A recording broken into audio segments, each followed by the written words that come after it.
Hi guys, welcome back to Dave's Reviews. I'm Dave, and today I'm going to be reviewing Joyride 3, Roadkill. Obviously the third installment in the Joyride movie franchise.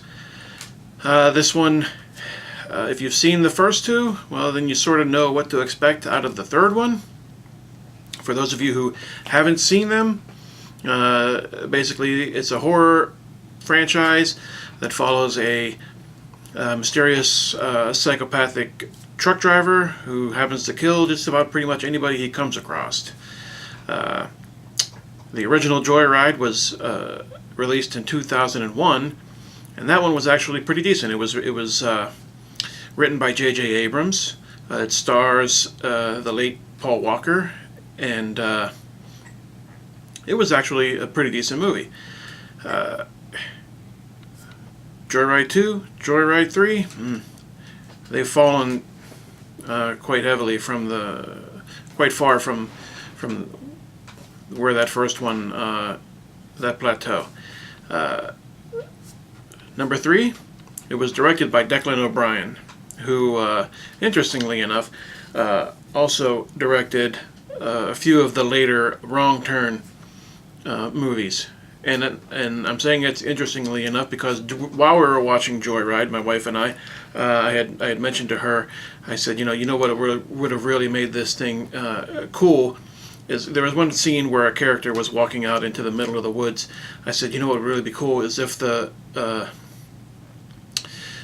hillbillies from Wrong Turn all of a sudden showed up and killed this guy, and I didn't know that Declan O'Brien had previously directed the Wrong Turn movie, a couple of them, so that was kind of funny once I found that out. But it is true, that would have really made this movie much better than it was.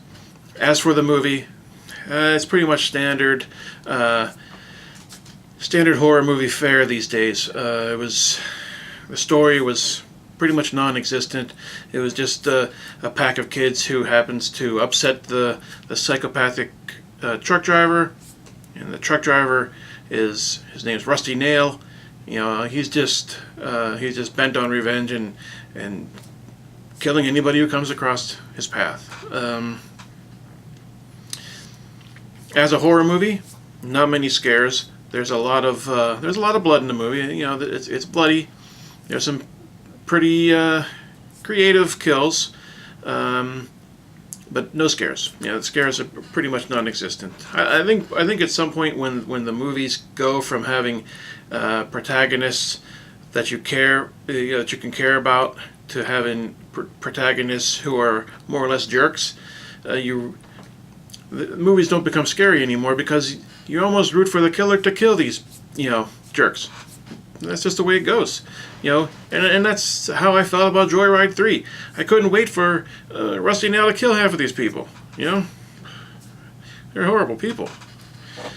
But, that's my opinion.